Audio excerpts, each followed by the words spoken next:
নমস্কার, আশা করি সবাই ভালো আছেন। আমার ইউটিউব চ্যানেলে সবাইকে অনেক অনেক স্বাগত জানাই।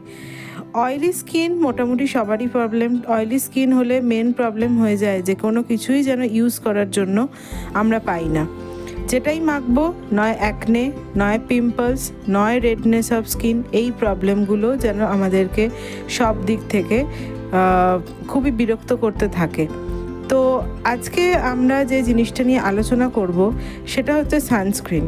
সূর্যের তাপে সানস্ক্রিন হচ্ছে আমাদের একটা মাস্ট হ্যাভ প্রোডাক্ট। সানস্ক্রিন না থাকলে আমাদের অনেকই অসুবিধা হয়, এবং অয়েলি স্কিনের জন্য সানস্ক্রিন, প্রকৃত কোন সানস্ক্রিনটা ইউজ করা ঠিক হবে এটা কিন্তু বেছে নেওয়া একটা বড় কাজ। কেন কি যে কোনো সানস্ক্রিনই আমাদের স্কিনে, যাদের অয়েলি স্কিন তাদের স্যুট করে না। তো আজ টপ 8টা সানস্ক্রিন নিয়ে আমরা কথা বলবো। এর মধ্যে 8 নম্বরে আমি যে সানস্ক্রিনটাকে রেখেছি সেটা হচ্ছে জভিস হার্বালের ফেয়ারনেস লোশন সানস্ক্রিন। এটা liquorice base sunscreen with UV protection.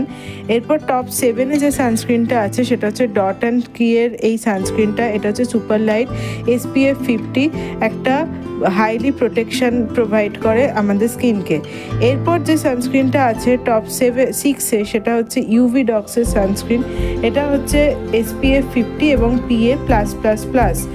5-এ আছে মিনিমালিস্টের সানস্ক্রিন, এটাও SPF 50 সানস্ক্রিন, PA+++, এটা একটা ব্রড স্পেকট্রাম সানস্ক্রিন। এরপরে আছে আল্ট্রাশিরের ড্রাই টাচ সানব্লক। তারপরে যেটা আছে সেটা হচ্ছে মামা আর্থের ইন্ডিয়ান সানস্ক্রিন। এটা মেনলি ইন্ডিয়ান সানস্ক্রিনের জন্যই ডিজাইন করে বানানো হয়েছে। এরপর যে সানস্ক্রিনটা আছে নাম্বার 2-এ সেটা হচ্ছে Derma company sunscreen 1% hyaluronic acid aquagel sunscreen. Top 1-এ আছে লোটাস হার্বালের সানস্ক্রিন, যেটা হচ্ছে ম্যাট জেল। এগেন এটা SPF 50 সানস্ক্রিন।